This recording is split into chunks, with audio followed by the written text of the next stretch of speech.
neither of us are bald. One of us is beautiful, and I'm going to try to restrain my lecherous, pervert proclivities and have a civilized conversation with our guest. I wish you wouldn't. I'm going to try. Okay. She's a woman of grace and dignity, but she also happens to be one of the hottest whores ever produced by God himself. Please welcome Bosco. Thank you. I don't know if God can take credit for this. I'm going to have to give some of it to Dr. Lou. It's God. Okay. It's God. No. Sure. How do you feel about dinner drag? It is not my sport, Mhm. but I do like money. Yes. And I do like hanging out with the LA girls. And the only way you can hang out with the LA girls is by working. Working. Yeah, no one's going to go out. No one's going to hang out with you ever. So you have to like find ways to just work with them. The only way to fraternize with fucking drag queens is if there's money. Exactly, if you're gigging with them. Actually, so we did that. That's like Trixie. I call her all the time. She's like, I don't hear dollar signs. So it's not sponsored by. Yeah. One thing that I have noticed though is I've been getting a lot of gender affirming misogyny from different I states. thought you were gonna say gender affirming massages. That too. They just go in, they just massage the boob. Like, that is woman, woman. XX. Oh yes. Double D's. That Good for you. Why not? Let's just ditch the misogyny and just go to gender affirming massages. I think we could start something like that. So wait, what happened? Oh, just like in certain states, I have to wear more clothing than boys who are doing the same thing as me. And like in certain states, there'll be drag queens that can be less covered up than I have to be because I have female presenting breasts. Okay. And it's honestly very affirming, but also just very annoying because like when you shift over enough into like girlhood, womanhood, you find that the state is all up in your business all of the time. Girl, I know. It's like, get that government out of my pussy. Absolutely. Get that. Somebody should put that on a t-shirt. Yeah. Excuse me, Congressman. Why do you have your whole body up my coochie hole? Why are you feeling up on my titties? Feeling up. Well, it's a gender affirming massage, and he's the one that's actually doing it. So it's his job. I'm tipping him. I had the like true blue like traveling girl nightmare earlier this week, where I get to the gig. And my suitcase does not. And it is the suitcase with my hair and my makeup. I have an hour to get ready. And I have to use like my out of drag makeup and Chanel's makeup for the Vegas gig, the one at Piranha, which is a marathon of a night and like 100-person meet and greet. And you're like, okay, now everybody's going to see me at my fucking worst. Thankfully, FFS, really, really cool. Would recommend that to all the girls. I was going to say, everybody get your work done. It's not a dog show, even without lipstick. Yeah. No, I just look like a nice lady. Like we didn't take a picture with a nice lady. Line up. Just like this really tall lady just walked in, and now you can meet her for only $50. And we just kind of went with that. It was fine. It was truly fine. Nice lady. What a great nice lady. Name. Wait. Nice lady. Yeah. That's a nice lady. Yeah. Up next to the stage. Nice lady. We need to reset. We need to take drag off of the stage. We need to take the stage out of people's hands. We need to bring it back to like doing it because it turns you on. Yeah, if you're not chubbed on the main stage, no, out of here. Absolutely. And they're going to check. RuPaul's going to check for you. Like, gender affirming massage. Historically, the inclusion of or the introduction of trans women into the drag race universe, and before that, it was kind of like there seemed to be like a pretty like hard reticence to kind of go that route. Why do you think that happened? What softened, do you think? What do you chalk that up to, if anything?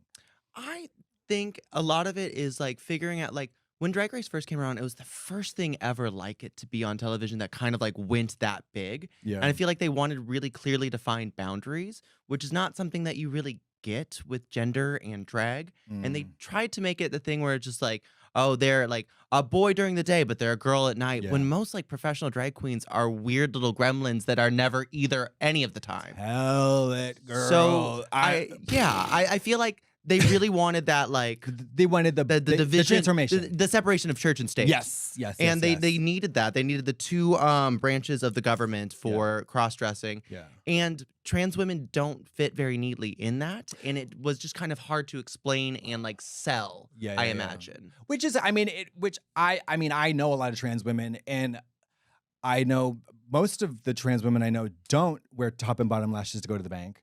No. You know what I mean? I don't see, like, looking at it now, it's like especially because a lot of, like you said, a lot of the contestants, even if they're just identify as cis guys, they got no brows. None. They got their legs are shaved. Yeah, they got have acrylics. nails on. It's giving very like in between. Mm-hmm. There was a drag queen back home called Misery with a Z, great drag name, and like that. She was during the day. She was just one woman show would be like Les Misery. that would kind of. I mean, braids down her butt, like 6-inch. Yes, Panamanian. And just like very, very not very. Is it M? Is it F? We don't know. We were too afraid to ask. And. You know what I mean? Yes, and. But you know, but if I couldn't have walked into season 2 with these shoes and this wiglet. No, they'd be like, that's a lady. That's a lady. Get her out of here, you bitch. Oh my God. This is a place for men. But do you know these girls start wearing pieces in the confessionals? I love it too. I want the glue. I want the glued on lace brows. Oh, the Brooklyn Heights special. I want the full on like Bob Barker rug. Like I want the whole boy like drag fantasy. My favorite is when the hairpiece is under the wig cap. Mary. Under the wig.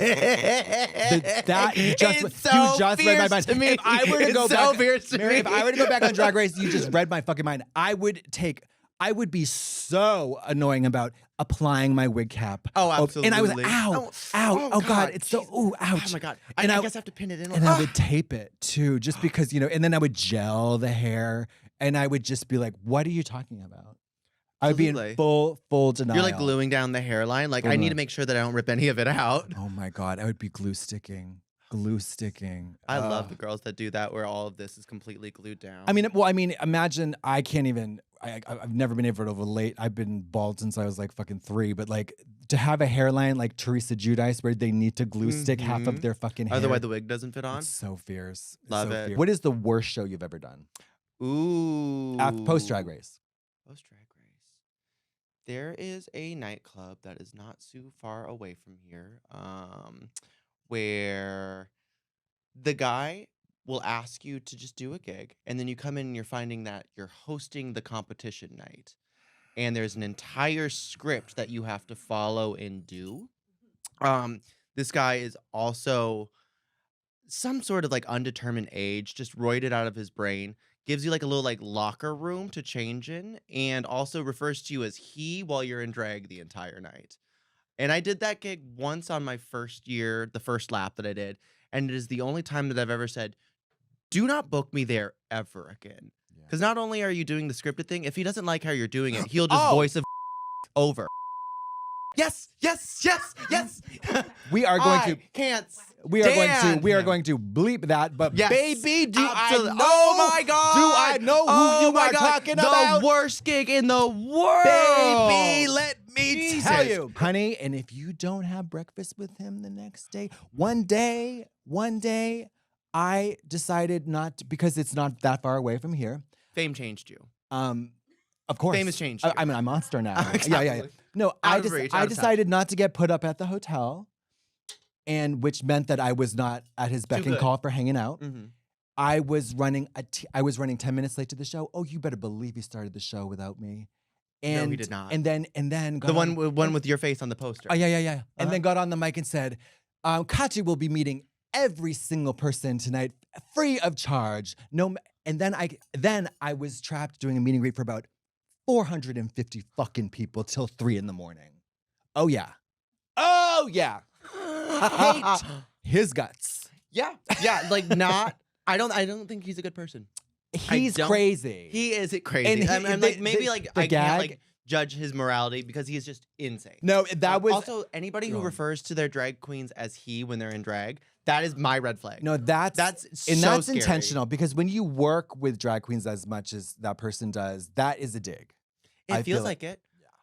Although there's some like Vegas for whatever reason is very about female illusion. So sometimes the older girls will be Rick Marino or not Marino. Is it that his name? Yeah, Chad Michaels, Derek Barry, right? It's a thing. Kenny Kerr, like it was very that is kind of like an old fashioned way of doing it because like they are boys and you need to acknowledge them as boys when they're not on stage because this is their craft. But that is obviously not Mary, what I'm going for, and not what there is anybody with half an eye half an eye and a little bit of gray matter up in their head would see you and be like, puss. Well, this was also before some surges, so there was a lot more jawline in that moment in time. Was there lipstick? Were there lashes? Were there wigs and jewelry? Yes. Get a grip.